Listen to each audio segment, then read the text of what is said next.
Welcome back to the Angry Man Podcast with Jason and Greg. So we do have some breaking news.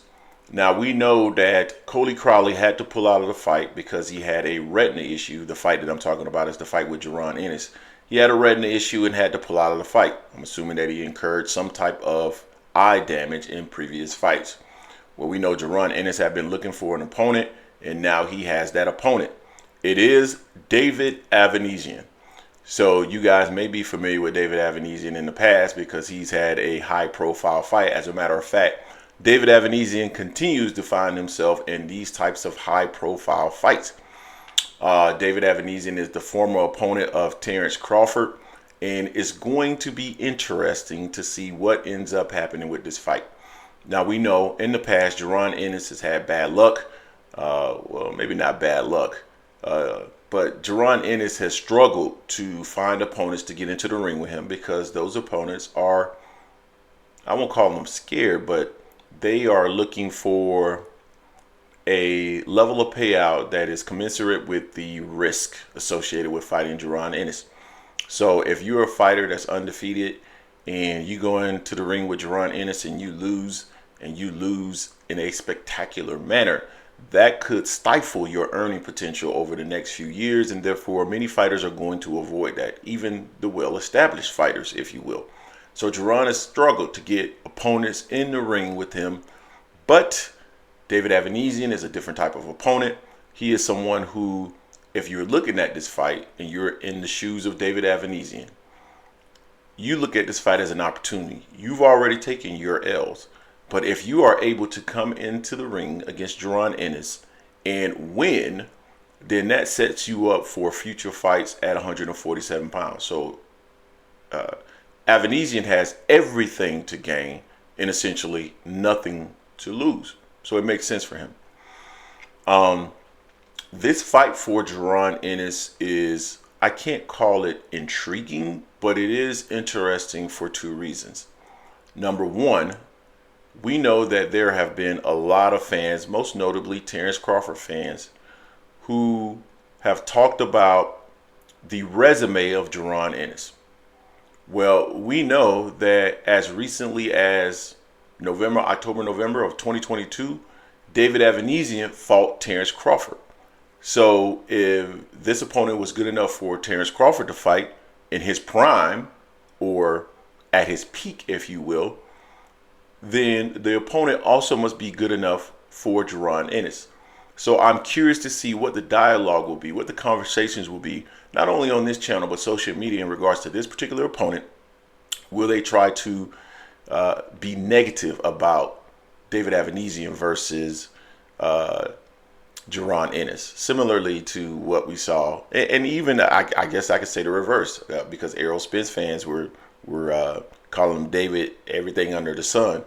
I want to see how they react to David Avanesyan as the opponent for Jaron Ennis. So that's interesting to me. And then the other thing that's very interesting to me is, we saw David Avanesyan in the ring with Terence Crawford. It took Terence Crawford roughly 6-7 rounds to dispatch David Avanesyan. So we want to see what Jaron Ennis does against David Avanesyan. And I think this can position Jaron Ennis in a particular way. Now, we know, and I just mentioned that there's been challenges for Jaron Ennis not only to get mid-level or lower-level opponents in the ring with him, but also that upper echelon of opponents. Terence Crawford, Errol Spence, and a number of other fighters at 147 pounds.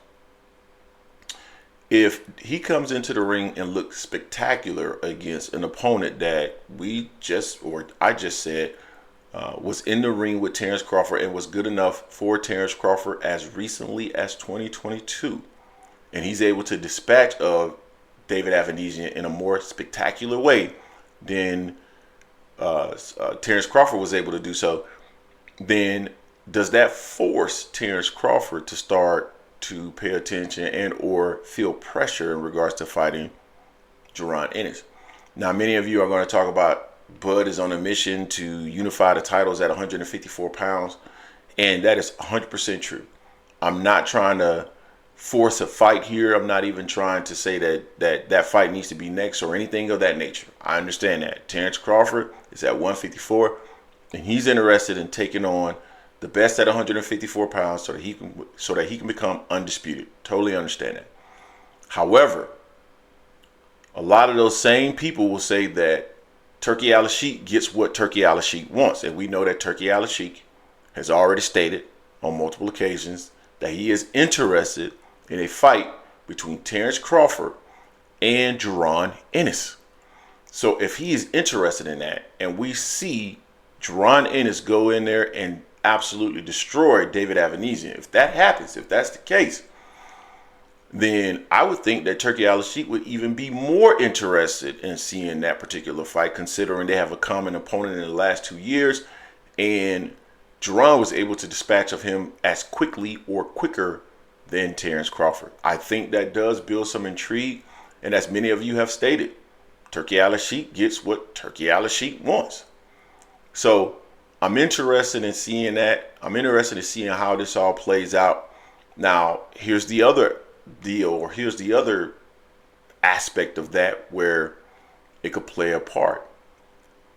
We saw Jaron Ennis in the ring with Curran. I think that was that the one that was on the undercard of the Gervonta Davis fight? I can't recall right now, but he felt a lot of pressure to look spectacular in that fight. He wanted a KO. He mentioned that to the point where he was pressing. He got clipped with a couple of punches, and that was a driving force, according to Team Ennis, in terms of why he may have looked the way that he looked, right? Because he was really just trying to press the action, trying to get the knockout, and that created some challenges for him because of that pressing. Well, he's now fighting in front of his home crowd in Philadelphia in July, a month away. Will he feel that same level of pressure to get a knockout? Could that make him overexert himself? Now, I'm not saying Boots going to lose. Boots is not going to lose. But what I'm saying is that he may not be able to look as spectacular because he may place a lot of pressure on himself to look spectacular, specifically in his hometown of Philadelphia. So I think that that's something that is a real concern in regards to whether or not he'll be able to look spectacular, or maybe he might not look as spectacular as he normally does because of that level of pressure. So that's going to be interesting.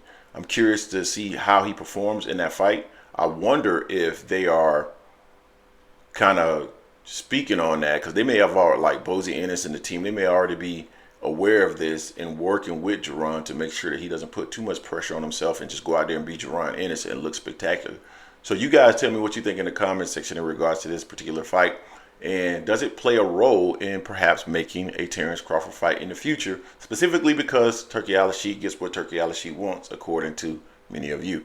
Don't forget to hate, like, comment, and subscribe. This is the Angry Man Podcast, AM Sports Media, and I am out.